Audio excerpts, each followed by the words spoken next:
میں آخری بات عرض کر رہا ہوں کہ میرے بھائیوں، تحریک لبیک والوں کے پاؤں دبانے پڑیں تو پاؤں دبا لو، یہ سعادت ہے، اس میں سعادت مندی ہے۔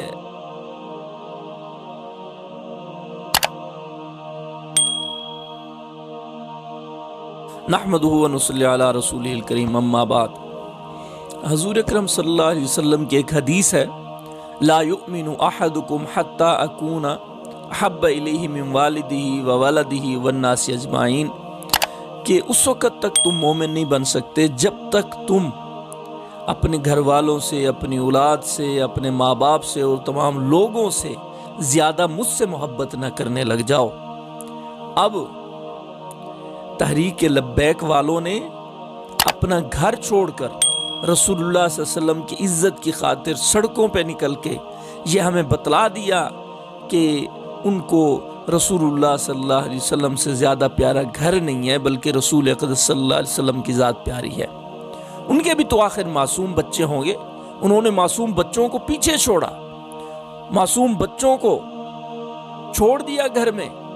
اور خود جو ہے وہ ڈنڈے کھا رہے ہیں، سوٹے کھا رہے ہیں، اور بارش میں بھیگ رہے ہیں، سردی میں سو رہے ہیں، کھانا ملتا ہے یا نہیں ملتا، وہ رسول اللہ صلی اللہ علیہ وسلم کی عزت کی خاطر سب کچھ کر رہے ہیں۔ خدا کی قسم ہم ان کے پاؤں کی دھول کے برابر بھی نہیں کھو سکتے۔ اور انہوں نے بیویاں چھوڑی، اپنا مال چھوڑا، کاروبار چھوڑا، وہاں پہ جو ہزاروں اور لاکھوں کا مجمع ہے وہ سارے بے روزگار تھوڑی ہیں، ان کے بھی ہماری طرح کاروبار ہیں، ان کی بھی دکانیں ہیں، انہوں نے بھی کام کرنا ہوتا ہے، کوئی نوکریوں والا ہے، بیویوں والے ہیں، بچوں والے ہیں، گھر والے ہیں، سب کچھ ان کا سیٹ اپ ہے، لیکن سب کچھ چھوڑنا پڑا ان کو، کیوں؟ رسول اللہ صلی اللہ علیہ وسلم کی عزت اور عظمت کی وجہ سے۔ وہ امام مالک رحمۃ اللہ علیہ کے اس قول پر عمل کر رہے ہیں، جب ان سے پوچھا گیا کہ حضرت گستاخ رسول کو کیا کرنا چاہیے، انہوں نے فرمایا کہ گستاخ رسول کو قتل کر دینا چاہیے، اور پھر کہا کہ اگر اس کو قتل نہ کیا جائے، نہ کر سکے، وہ زندہ رہے، تو فرمایا پھر پوری امت کو ڈوب کے مر جانا چاہیے۔ وہ تو ہمارا فریضہ انجام دے رہے ہیں، وہ وہاں پہ ہے جو ہے حکومت کے خلاف، اور جو ہے وہ اپنے مطالبات منوانے کی کوشش کر رہے ہیں۔ ہم بھی یہی کہتے ہیں کہ ان کے مطالبات جائز مطالبات ہیں، وہ گستاخ رسول کا گھیرا تنگ کرنا چاہتے ہیں، وہ یہی چاہتے ہیں کہ پاکستان کے اندر گستاخ رسول کا گھیرا تنگ کر دیا جائے،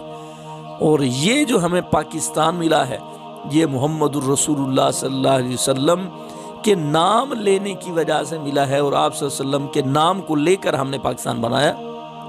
اب اسی پاکستان میں اگر جو ہے وہ رسول اللہ صلی اللہ علیہ وسلم کی عزت کا قانون نہ ہو تو پھر اس پاکستان کے بنانے کا فائدہ کیا ہے؟ اور دوسری بات، جو تحریک لبیک والے ہیں، میں ان کو مبارکباد پیش کرتا ہوں کہ اللہ نے ان کو عشق رسول کے لیے چنا ہے، اور اتنے بڑے کام کے لیے چنا ہے۔ خدا کی قسم یہ دعوت و تبلیغ جو ہے، یہ جہاد، یہ تعلیم و تعلم، یہ سارا رسول اللہ صلی اللہ علیہ وسلم کے کام کا تحفظ ہے، لیکن آپ لوگ جو کر رہے ہیں وہ رسول اللہ صلی اللہ علیہ وسلم کی ذات کا تحفظ ہے، اور آپ صلی اللہ علیہ وسلم کی ذات کا تحفظ یہ اعلیٰ ہے بنسبت اور چیزوں کے تحفظ سے، وہ سب آپ صلی اللہ علیہ وسلم کے کام ہیں، لیکن آپ کام جو کر رہے ہیں یہ آپ صلی اللہ علیہ وسلم کی ذات کا تحفظ کر رہے ہیں۔ یہ تو تھی ان کے لیے، تحریک لبیک والوں کے لیے، لیکن جو تحریک لبیک کے مخالف لوگ ہیں، میں ان کو کہنا چاہتا ہوں کہ شین را میم ملیں تو شرم بنتا ہے، اس شرم کا مظاہرہ اگر کر لو، اگر ہے تمہارے پاس شرم کرنے کا مادہ ہے تو، بجائے اس کے کہ ان کی اتنی زیادہ ہم جو ہے وہ تعریفیں کریں، ان کا ساتھ دیں، چلو اور کچھ نہیں کر سکتے، ان کے لیے دعا کریں کہ اللہ پاک ان کا عشق رسول قبول فرما، وہ ہم سے بہت آگے ہیں، بہت بہتر ہیں۔ یہ کام کرنے کی بجائے الٹا ہم ان کی مخالفت کر رہے ہیں۔ ہم نے مرنا نہیں ہے، رسول اللہ صلی اللہ علیہ وسلم کو قیامت والے دن منہ نہیں دکھانا، آپ صلی اللہ علیہ وسلم کے ہاتھ سے حوض کوثر کس منہ سے لینے جائیں گے کہ ان حضور اکرم صلی اللہ علیہ وسلم کے سچے عاشقوں کی مخالفت کر کے؟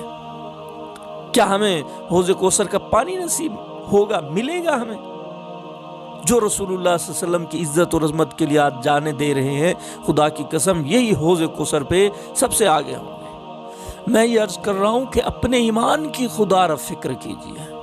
جو ان کی مخالفت کرتے ہیں اس کو یہی ہے کہ اپنے ایمان کی فکر کرو، اپنے ایمان کی فکر کرو۔ المرء مع من احب، آدمی اسی کے ساتھ ہوتا ہے جس کے ساتھ وہ محبت کرتا ہے۔ آپ عاشق رسول سے محبت کریں گے تو رسول اللہ صلی اللہ علیہ وسلم کے ساتھ ہوں گے۔ اگر عاشق رسول سے محبت نہیں کریں گے تو رسول اللہ کی معیت، رسول اللہ صلی اللہ علیہ وسلم کی صحبت اور قیامت والے دن دیدار رسول سے محروم ہو جائیں گے۔ اور آخری بات کر رہا ہوں کہ مین وجہ کیا ہے کہ جس کی وجہ سے ہم ان دینی تحریکوں کے خلاف ہیں، جو دینی تحریک ہے ان کے ہم خلاف ہیں، اس کی مین وجہ کیا ہے؟ مین وجہ ہے علماء کو برا سمجھنا اور علماء کی صحبت میں نہ بیٹھنا۔ ٹھیک ہے، علماء کے خلاف باتیں کرنے سے اللہ پاک ایمان سلب کر لیتا ہے۔ اب میری اس بات پہ بھی لوگ کہیں گے کہ یہ ایسے جو ہے بس ایسے باتیں ہیں، حقیقت میں ایسی بات نہیں ہے، اور حقیقت میں ایسی بات ہی ہے میرے بھائیوں۔ ایمان تب تک محفوظ رہے گا جب تک آپ علماء سے جڑے رہیں گے۔ سوشل میڈیا پہ یہ کام ہو رہا ہے کہ آپ مولویوں کے خلاف باتیں کرو، مولویوں سے ان کو علیحدہ کرو گے تو ہم ان کا ذہن جو ہے وہ صاف کر لیں گے، اسلام کے خلاف، اسلام کی خاطر، اسلام کے خلاف ہم ان کا ذہن بنائیں گے۔ جب تک مولوی کے ساتھ جڑے رہیں گے، آپ میرے سامنے اسلام پر اعتراض والی بات کریں تو میں جواب دوں گا، لیکن اگر آپ میرے ساتھ نہیں ہوں گے، آپ کا میرے ساتھ کوئی تعلق نہیں، آپ کا اپنے کسی عالم مفتی کے ساتھ کوئی تعلق نہیں ہے، تو پھر کیا ہوگا؟ جو بھی وہ آپ کو ذہن بنائیں گے سوشل میڈیا پہ آپ دیکھیں گے، آپ بس یہی کہیں گے کہ ٹھیک ہے جی، ہاں یہ بات اسلام کے خلاف ہے، سائنس اسلام کے خلاف ہے، تو پتہ نہیں اسلام کیا ہے، یہ فلاں، یہ چیزیں ذہن میں آتی ہیں۔ ٹھیک ہے، خود میرے جو دو بھائی ہیں مجھ سے جو چھوٹے ہیں، حالانکہ ایک عالم بننے والا تھا، صرف 2 سال رہ رہے تھے اس کے، 8 سال وہ پڑھے کھڑا تھا، حافظ قرآن ہے، لیکن وہ یہاں سے بھاگے ہیں، اور اس طرح بھاگے ہیں کہ پھر انہوں نے پیچھے مڑ کر نہیں دیکھا۔ دوسرے جو ہے وہ ثانیہ پڑھتا تھا، پیچھے مڑ کر نہیں دیکھا۔ ابھی جب وہ میرے ساتھ بیٹھتے ہیں تو تحریک لبیک کے خلاف، جماعت اسلامی کے خلاف، جمعیت علماء اسلام کے خلاف، حتیٰ کہ وہ کہتے ہیں ہم یہ جو ہے سوشل میڈیا پہ چلاتے ہیں کہ مولویوں کو چندے نہ دیے جائیں، یہ مدرسے خود بخود بند ہو جائیں گے۔ بھائی ان کو کون سکھا رہا ہے؟ ان کا ذہن کس نے بنا دیا یہ؟ اور وہ ایسی ایسی باتیں کرتے ہیں، واللہ میں ایک دن رات کو اتنا سوچتا رہا، اتنا پریشان رہا کہ یہ کیا ہے ان کو، یعنی ان کا اسلام ہی لگتا ہی نہیں ہے کہ یہ مسلمان ہے۔ ایسی ایسی باتیں میں اپنے بھائیوں کی باتیں کر رہا ہوں، اسی طرح ہر کوئی ایسے ہے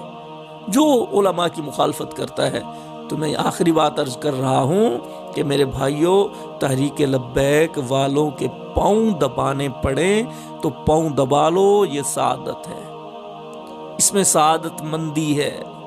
ان کے پاؤں کو صاف کرنا پڑے، خدا کی قسم دل سے کہہ رہا ہوں، خدا کی قسم دل سے کہہ رہا ہوں، ہمیں رسول اللہ کی ذات پیاری ہے، ہمیں دیوبندی بریلویت نہیں پیاری، ہمیں رسول اکرم صلی اللہ علیہ وسلم کی ذات پیاری ہے، اور رسول اللہ کی عزت تحفظ کے لیے نکلے ہوئے ہیں، وہ مجھ سے اچھے ہیں، میں ان کے پاؤں دباؤں گا، میں ان کے پاؤں صاف کرنے کے لیے تیار ہوں، اور میں یہ اپنے لیے سعادت سمجھوں گا۔